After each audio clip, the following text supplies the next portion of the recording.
So, recently a large part of the chaos of my life has walked away after, by the way, promising not to, which, funny how that works. Chaos. Trying to believe anything it promises is quite silly. But immediately, I felt a slight tinge of regret in that I wasn't able to do anything about it. And now I feel more calm than I've felt in a long time because it feels as though that situation happened so that I could grow and they could grow, hopefully. And we have growing to do apart.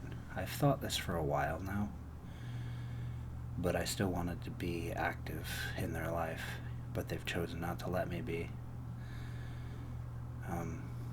Because I stood by my morals, and I feel like it's more of an excuse for them to have some sort of reason, even if it doesn't matter or it doesn't actually, change much in the reality.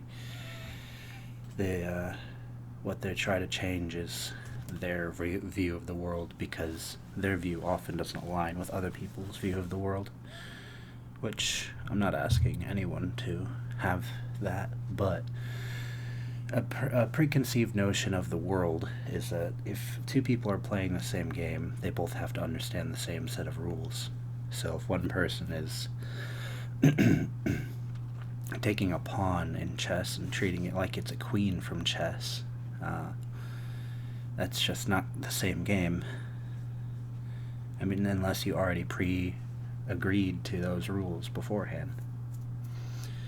Anyway, now I find myself not necessarily at a loss and not in a place where I was expecting myself to be.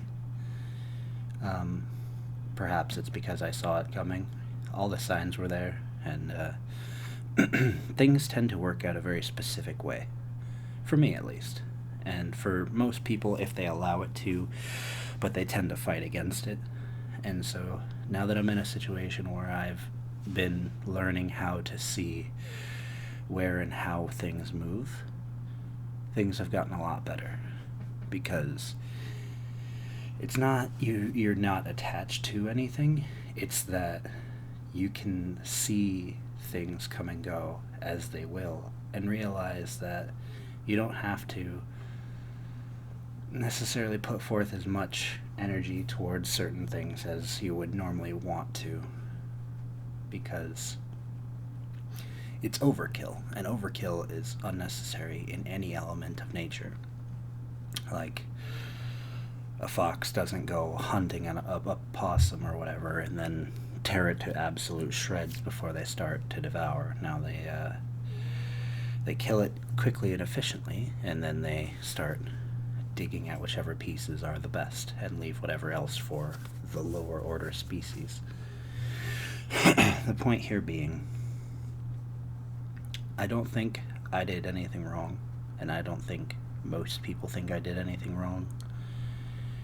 It was just, well, not an incompatibility, but you can't help people who don't want to help themselves.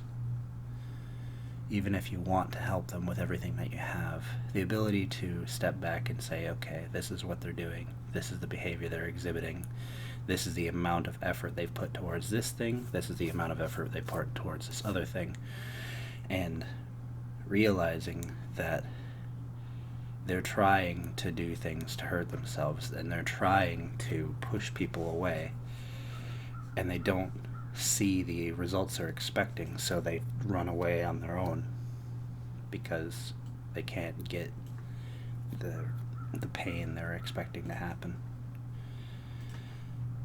and they want some form of control. So luckily, I've been recently trying to move forward in my own way and try and better myself, with or without anyone else.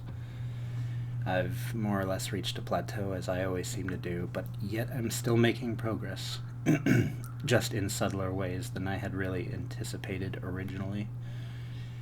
And Now, who knows? And I guess that's kind of the whole point, isn't it? Is that you make tentative plans, but you also learn how to adapt to things not going according to plan. That's kind of my central ethos moving forward. Make a plan for the future, but not so over planned that you have no wiggle room, because there will be things that go awry all the time. And I actually do quite well in situations where things are going awry, as it turns out. It's one of my best points.